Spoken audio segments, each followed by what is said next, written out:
PPATK baru menyampaikan sebuah informasi terkait dengan adanya dugaan aliran dana ilegal dari illegal mining atau tambang ilegal dan juga dari sumber-sumber ilegal yang lain yang mengalir ke ranah percaturan politik, apakah itu ke partai politik atau ke orang-orang elit politik.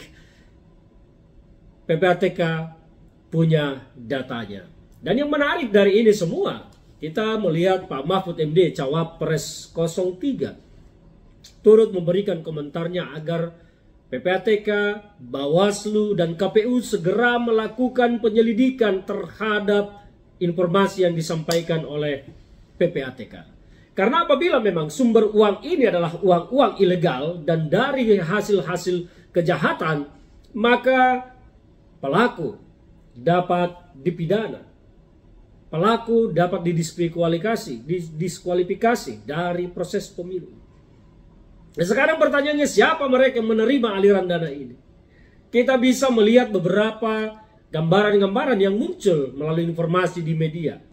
Salah satu yang diduga dana ilegal ini bersumber dari sebuah BPR, Bank Perkreditan Rakyat di daerah Jawa Tengah, yang dananya mengalir ke politik.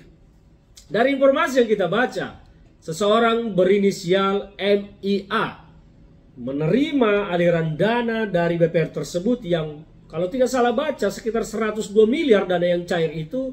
MIA menerima sekitar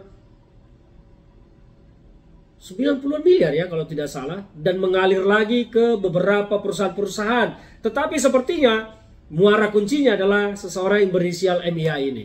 Ini informasi yang kita dapat. Dan salah satu yang paling menarik dari sana, munculnya nama Garuda Yaksa sebagai salah satu penerima dari aliran dana tersebut. Kalau kita membuka Google dan mengetik kata kunci Garuda Yaksa, maka akan terlihat siapa yang muncul di dalam berita-berita tentang Garuda Yaksa. Salah satu capres kita, namanya pasti akan muncul di Google ketika kita mengetik Garuda Yaksa. Apakah dana dari BPR ini, kemudian dari MIA, kemudian ada mengalir ke sana? Kita tidak tahu, karena data sesungguhnya aliran-aliran dana itu ada di PPATK. Dan kita berharap bahwa PPATK bekerja sama dengan Bawaslu, bekerja sama dengan KPU untuk menuntaskan penyelidikan dana ini mengalir ke siapa, mengalir ke partai politik apa. Dan apabila terbukti uang ilegal, uang haram ini telah dipergunakan untuk kepentingan politik, masuk ke ranah politik dan melanggar aturan-aturan yang ada, maka siapapun pelakunya, orangnya harus dipidana dan didiskualifikasi dari proses demokrasi ini. Kita tidak boleh membiarkan demokrasi kita dikotori oleh hal-hal yang haram, uang kotor, uang kejahatan. Karena akan menghasilkan calon-calon pemimpin yang korup. Karena uang kotor, uang haram ini akan menghasilkan calon legislatif yang korup. Menghasilkan calon presiden yang korup. Kita ingin demokrasi kita dibiayai dari sumber-sumber yang halal. Tidak boleh menggunakan uang haram, supaya pemimpin-pemimpin yang akan dilahirkan ke depan ini adalah pemimpin-pemimpin yang memang bersih, tidak kotor.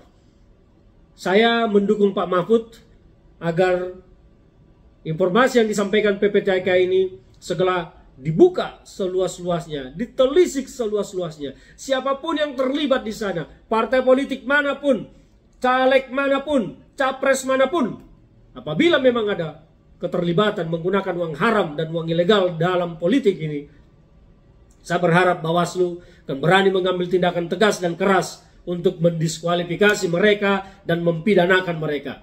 Kita ingin pemimpin yang lahir dari sebuah demokrasi yang halal dan menggunakan uang halal supaya tidak menjadi korup. Negara ini butuh pemimpin-pemimpin yang bersih, bukan pemimpin-pemimpin yang menggunakan uang haram dan uang kotor.